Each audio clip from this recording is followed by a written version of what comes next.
ఎందుకు బిజినెస్ అన్నీ వెళ్ళిపోతున్నాయంటే డబ్బులుండి స్టార్ట్ చేయడం వేరు, డబ్బులు లేకుండా ఏదో ఒకటి స్టార్ట్ చేయడం వేరు, దాని గురించి పూర్తిగా తెలుసుకొని చేయడం వేరు. ఫస్ట్ స్టెప్ బిజినెస్ ఏంటో పూర్తిగా అబ్జర్వ్ చేయాలి. Second step minimum 2 to 3 years దాని గురించి పూర్తిగా తెలుసుకొని, థర్డ్ నువ్వు దాంట్లో కొత్తగా ఏం చేద్దాం అనుకుంటున్నావు. ఆల్రెడీ ఉండేది మనం చేసే పని అయితే నార్మల్గా చేసుకుంటాడు. నువ్వు తీసుకొని ఒక రెవల్యూషన్. ర్యాపిడో ఉండగా ఓబరు, లేకుంటే ఓలా ఉండగా ఊబర్ ఎందుకు వచ్చింది, ఊబర్ ఉండగా ర్యాపిడో ఎందుకు వచ్చింది, స్విగ్గీ ఉండగా జొమాటో ఎందుకు వచ్చింది, జెప్టో ఉండగా బ్లింకిట్ ఎందుకు వచ్చింది? బికాస్ వాళ్ళు చేయలేంది ఈయన కొత్తగా ఏం చేస్తున్నాడని చూపించుకునేదానికి వచ్చినప్పుడు you can create a market.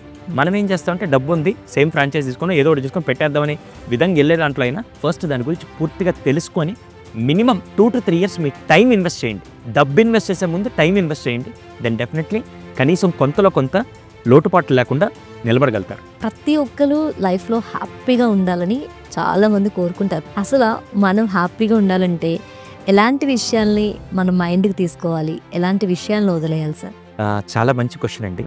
ఇప్పుడు 200% మీకు ఏ విషయాలు నచ్చవంటే, నాకు బెండకాయ కూర తినడం ఇష్టం లేదు, లేకుంటే నాకు ఈ పని ఇష్టం లేదంటే యాజ్ మచ్ యాజ్ పాసిబుల్ దానికి దూరంగా ఉండడం ఉత్తమమైన పని. ఇప్పుడు మీకు అర్థమయ్యే విషయాలు చెప్తాను. ఇప్పుడు ఫర్ ఎగ్జాంపుల్ నా చుట్టూ ఎవరన్నా నెగిటివ్ మాట్లాడుతుంటే నాకు నచ్చదు. మనం ఏం చేస్తాం, అక్కడే కూర్చొని వీడు ఇలా చేశాడు అనుకున్నా, వాడి వల్ల ఇలా జరిగిందని చెప్పి లేనిపోని చెత్తనంతా మనం డంప్ యార్డ్ లాగా క్రియేట్ చేసుకుంటే మాత్రం you will never find your happiness. Happiness ఎప్పుడు వస్తుందంటే నేను నాతో ఉంటూ హ్యాపీగా ఉంటూ నాకెంత కావాలో నేను అంతే తీసుకొని, అది తినే తిండిలో అవ్వచ్చు, తీసుకునే ఇన్ఫర్మేషన్లో అవ్వచ్చు, ఏదైనా సరే ఆ మూమెంట్లో ఉంటే దాన్ని హ్యాపీనెస్ అంటారు.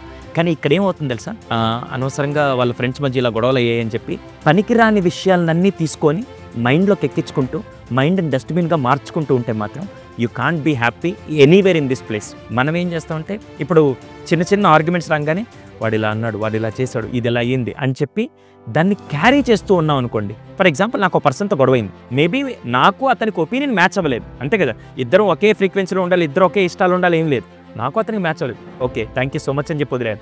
అంతేగాని అతను లేనప్పుడు అతని గురించి మొత్తం మాట్లాడుకుంటూ వీడు ఇలా చేస్తాడు, వాడి వల్ల ఇలాగే జరగద్దని చెప్పి అలా మాట్లాడుతూ ఉంటే can I be happy right now? అర్థమైందా? పోనీ వాడు ఎక్కడైనా కనపడంగా తెలియకుండా లోపల నుంచి ఎక్కడో ఒక కోపంతో కూడిన క్రోధం ఇదంతా బయటకు వస్తుంటే ఇంకా హ్యాపీనెస్ ఎక్కడ ఉంటుంది? ఫస్ట్ హ్యాపీనెస్ ఏంటంటే ఎంతవరకు క్యారీ చేయాలి, ఏది క్యారీ చేయకూడదు అనేది ఫస్ట్ తెలుసుండాలి. క్యారీ ఏది చేయాలి, ఏది చేయకూడదు. ఇప్పుడు ఆఫీస్లో ఏదైనా తిట్టారని చెప్పి నేను అదే క్యారీ చేసి ఇంటికి తీసుకెళ్తే ఏమవుతుంది? నేను మాత్రమే డిస్టర్బ్ అవ్వకుండా నా కుటుంబాల్లో కూడా కిరోసిన్ పోసి తగలబెట్టేస్తున్నాను అవుతాను నేను.